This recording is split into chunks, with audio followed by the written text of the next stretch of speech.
Have you ever noticed that the man everyone in the room defers to is almost never the loudest one? He doesn't interrupt. He doesn't posture. He doesn't tell you how important he is. He's often the quietest person at the table. And yet when he finally speaks, the room goes still. Now picture the other man, the one who raises his voice, who needs you to know his title, who turns every disagreement into a contest he has to win. He looks powerful. He works so hard at looking powerful. But notice what you actually feel around him. Not respect, caution. Here's what almost no one will tell you. Those are two completely different kinds of power. And the one you've probably been taught to chase, the loud one, is the one that quietly makes you weaker. For most of human history, researchers assumed status worked one way. The strong take it. The biggest, the loudest, the most willing to hurt you, they rise. Everyone else submits. Then a group of psychologists actually went and studied how real human beings gain rank in real groups. Sports teams, companies, tribes, and they found something the Jim Bro internet has never told you. There are two routes to the top. Both work. They could not be more different. The first is dominance. You gain influence through force, intimidation, the threat of cost. People defer to you because they're afraid of what happens if they don't. It's the power of the loud man, the bully, the boss, who rules by fear, the friend whose mood everyone quietly organizes their evening around. And here's the thing, it works. In the short term, dominance absolutely gets you rank. Fear is fast, fear is efficient. That's why it's the first move almost everyone reaches for. The second route is prestige. You gain influence because people freely give it to you. They respect what you know, what you've built, who you are when the pressure comes. Nobody is afraid of the prestigious man. They want to be near him. They copy how he carries himself. They hand him authority because they trust him with it. And that's a kind of power you never have to enforce, because it was given, not taken. Think about your own life for a second. You've had a boss who ruled by fear, the one whose footsteps in the hallway made the whole office tense up. And maybe, if you were lucky, you've had the other kind, the mentor, the older guy, the one whose approval you actually wanted because it meant something. Both had power over you, but you'd have run through a wall for one of them and counted the days until you could escape the other. Same rank, opposite men. Here's the part that should stop you cold. When the researchers measured the men who lead with dominance, they kept finding the same cluster of traits underneath. Again and again, narcissism, manipulativeness, aggression. The dominance wasn't covering strength. It was covering something rotten. And when they measured the prestigious men, the cluster was the opposite. Genuine self-esteem, the ability to be both strong and warm. People who were actually liked by the people who respected them. And then, in 2022, a follow-up study added the finding that should matter most to you. They tracked the health of both types over time. The dominant men carried more chronic stress and worse health outcomes. The prestigious men were calmer, steadier, measurably well. Sit with that. The path the internet sells you as alpha, the dominance path, is the one that quietly corrodes your body from the inside. Because here's what nobody selling you dominance mentions. If people only follow you out of fear, you can never, ever stop performing. The moment you look weak, the moment you're tired or wrong or human, it's over. The fear breaks, and they turn on you. So you guard it constantly. You can never relax. That's not power. That's a hostage situation, and you're the hostage. So the question isn't, do you want power? Of course you do. Every man does. And there is nothing wrong with wanting it. The question is, which kind you've been building, and whether it's the kind that's slowly costing you your peace, to hold on to. But if dominance is so costly, why does almost every man instinctively reach for it first? Why is it the default? The answer is in something the psychologist Adam Galinsky discovered, and it's not what you guess. That's the next part. Here's something strange the research found. Power isn't a position. It isn't a title or a paycheck or how many people report to you. The psychologists who study this most closely, Cameron, Anderson, Adam Galinsky, define power as something much more internal than that. They define it as your sense of your own ability to influence what happens to you, your felt capacity to act on the world and have it respond. It's a feeling, and the feeling and the title come apart far more often than you'd think. You've met the man with every external marker of power, the money, the corner office, the followers, the watch, who underneath is anxious, reactive, terrified every single day of being exposed as a fraud. He has all the status and none of the felt power. The tank is empty and he's been hiding it for years. And you've met the other man. No title worth mentioning, no spotlight, and yet he is completely, unshakably unbothered. You cannot rush him, you cannot bait him, you cannot make him flinch. He has the felt power, and he doesn't need the status to prove it exists. So I want you to be honest with yourself for a moment. Think about the last time you postured, the last time you raised your voice in an argument you could have let go, the last time you made sure everyone in the room knew about the thing you'd accomplished, the last time you needed to win.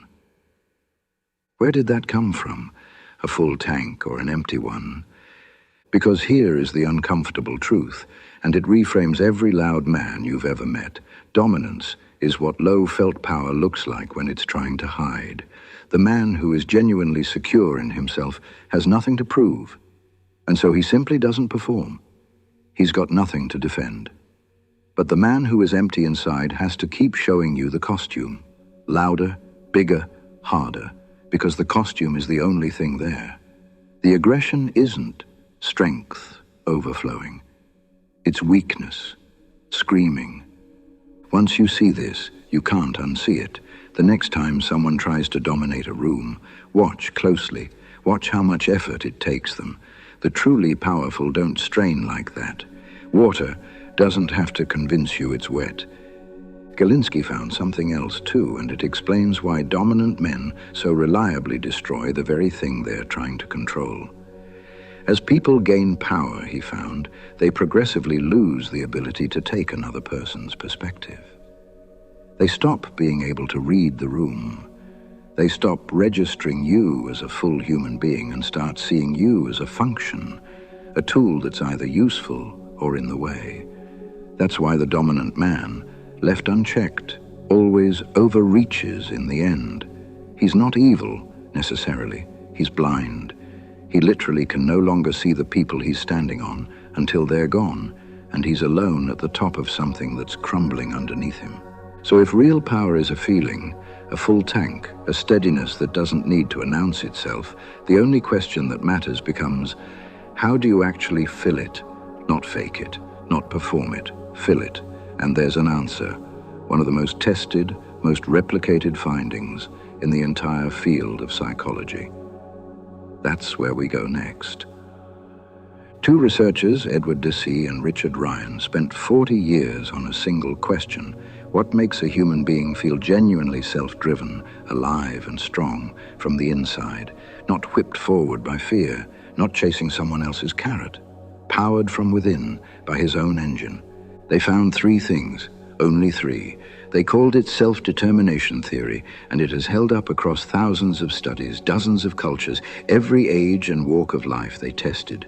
The first is autonomy, the felt sense that your life is actually yours, that you're acting from your own reasons, not performing a script somebody handed you, not your father's idea of a man, not the algorithms, not the version of you that exists only to keep other people comfortable.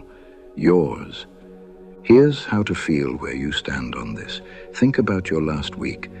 How many things did you do purely because someone else would approve, or because you were afraid of how it would look if you didn't?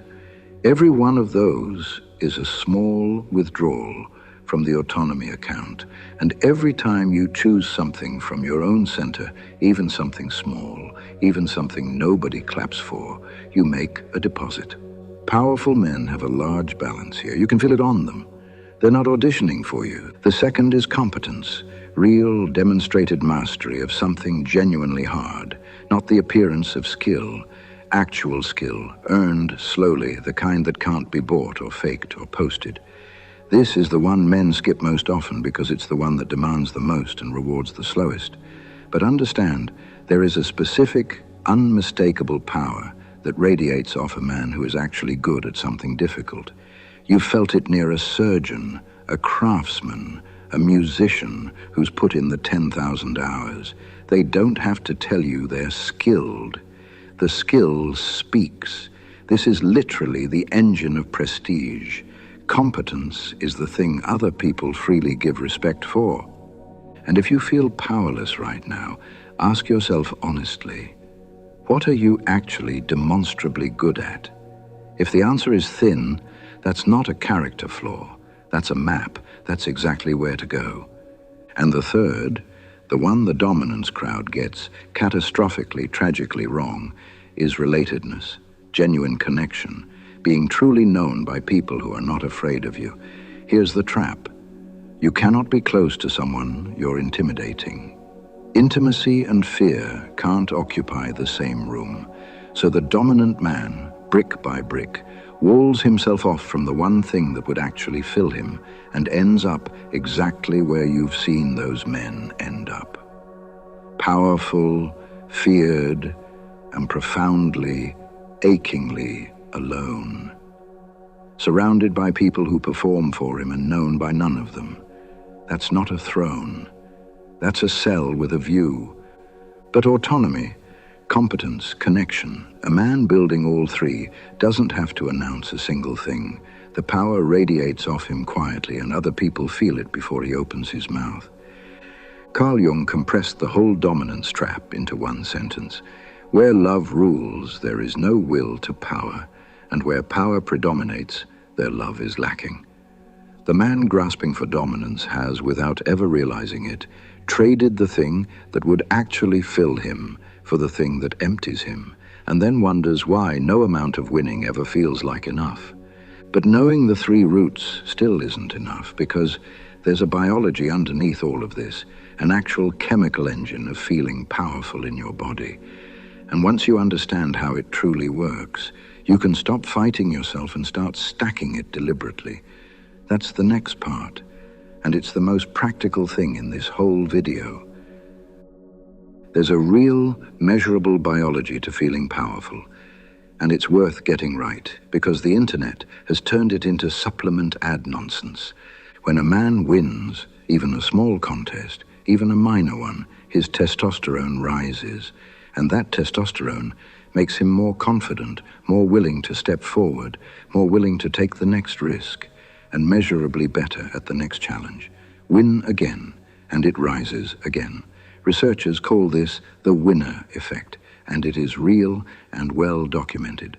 Success genuinely compounds, chemically, inside your body. Momentum isn't a metaphor, it's an endocrine event. And this is the exact line where the truth and the grift split apart. The winner effect only fires under one condition.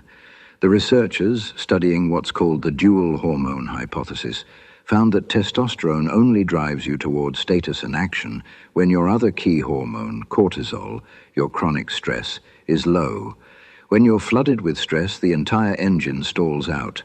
High cortisol severs the link. The win doesn't register. The momentum refuses to build. Your body is too busy bracing for threat to bank the victory. Sit with what that actually means, because it inverts everything the hustle culture men scream at you. You do not become powerful by grinding yourself into a chronically stressed, cortisol-soaked, 4 hours of sleep wreck and then forcing dominance onto the world. That is the precise physiological state in which power cannot take root. The grind, past a point, is self-sabotage at the level of your bloodstream.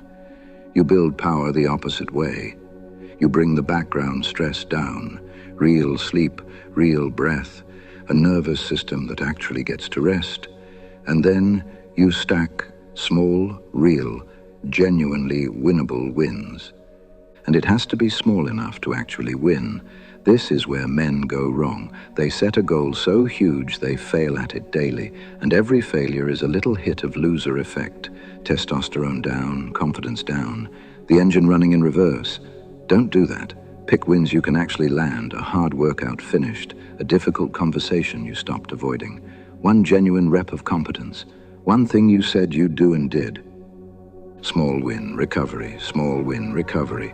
That is the real chemical path to becoming a man who feels powerful. And notice, it looks nothing like the screaming and the grinding and the white-knuckle dominance. It looks calm. It looks patient.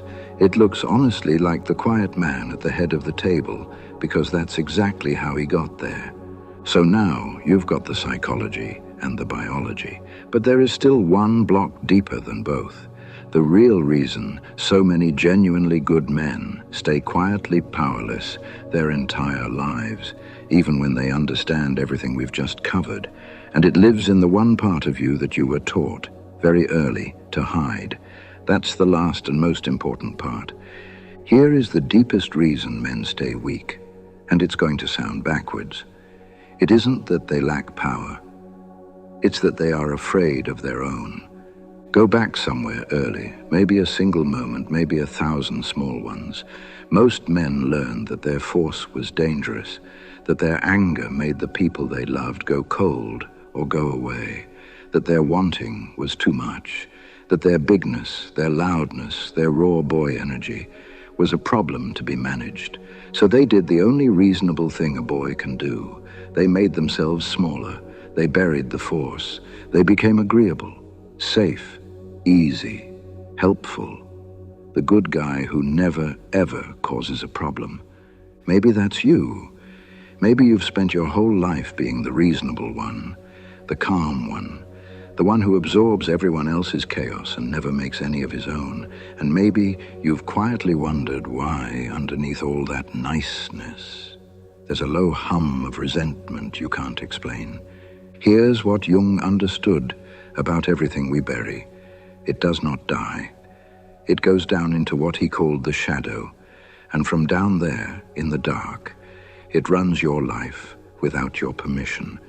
The man who buries his power doesn't become gentle. He becomes passive. He becomes resentful. He becomes quietly, corrosively bitter that the world keeps taking from him the things he will not stand up and claim. And every so often, you know this moment, the buried force erupts, the disproportionate rage over something small, the cold, cruel withdrawal, the explosion that frightens even him, and then ashamed, he buries it deeper than before, more convinced than ever that his power is a monster that has to be kept in a cage. But that eruption was never proof that his power is too much. It was the opposite. It was his power starved, distorted, pressurized, leaking out sideways, because he never once learned to hold it on purpose. Now here is what the genuinely powerful man did differently. He turned around. He faced the thing he'd buried. He let himself actually feel how much force is in him. The anger, the ambition, the hunger, the wanting he'd been apologizing for his whole life. And instead of being run by it, and instead of hiding from it, he did the third thing almost no one is taught to do. He took the handle, he picked it up, and made it his. This is the whole secret. This is why dominance and prestige look so completely different from the outside. The dominant man is possessed by his power. It owns him. It uses him. It leaks out as aggression precisely because he never integrated it. It's still the wild thing in the cage, occasionally getting loose, but the prestigious man owns his. He can summon real force the instant it's genuinely needed, and he chooses deliberately, calmly, not to use it the other 99% of the time. And that restraint, the visible capacity for force held quietly in reserve under a man's own command, is the single most respected thing a human being can carry. Everyone around him can feel it. and no one has to be afraid of it, because they can see he's the one holding the handle. The nice guy has no power because he buried his. The dominant guy is enslaved by power he never tamed. The man you actually want to become is the one who dug his back up, faced it, and put his hand on the hilt. Jung said it as plainly as it can be said. Until you make the unconscious conscious, it will direct your life, and you will call it fate. The power you refuse to face will run you from the dark, and you'll spend your life calling it sabotage, bad luck. The power you turn around and face, that one becomes yours. So here's where this stops being a video and starts being the next chapter of your actual life. You don't get powerful by getting louder. You've watched the loud men your whole life, and now you know what's underneath the noise, the empty tank, the fear, the buried force leaking out sideways. You can stop envying it. It was never the thing. You get powerful the slow, unglamorous, completely unstoppable way. You build something you are genuinely good at, and you let the competence speak so you don't have to. You bring down the chronic stress that's been jamming your engine. You stack small, real, winnable wins and let them compound the way your biology is built to compound them. You stop auditioning for approval and start choosing from your own center. And you turn, finally, and face the force in you that you were taught to bury, not to unleash it on anyone, but to own it, to put your hand on the handle and keep it there. And one day, without ever announcing it, without a single post about it, you become the quiet man at the head of the table, the one who doesn't interrupt, who doesn't posture, who doesn't need you to know his title, the one who, when he finally speaks, makes the whole room go still, not because anyone is afraid of him, but because everyone in that room can feel, without being told, that here is a man who has absolutely nothing left to prove. That is real power. It was never about mastering them. It was always about mastering yourself. If this reframed power for you, the free 7-day shadow work starter goes straight to the part of you where that buried force lives, link below. And the full shadow work workbook walks you step by step through digging it up and learning to hold the handle. Next time, we go to the strangest law in all of this, why the harder you chase power, the faster it slips through your fingers. Alan Watts called it the backwards law.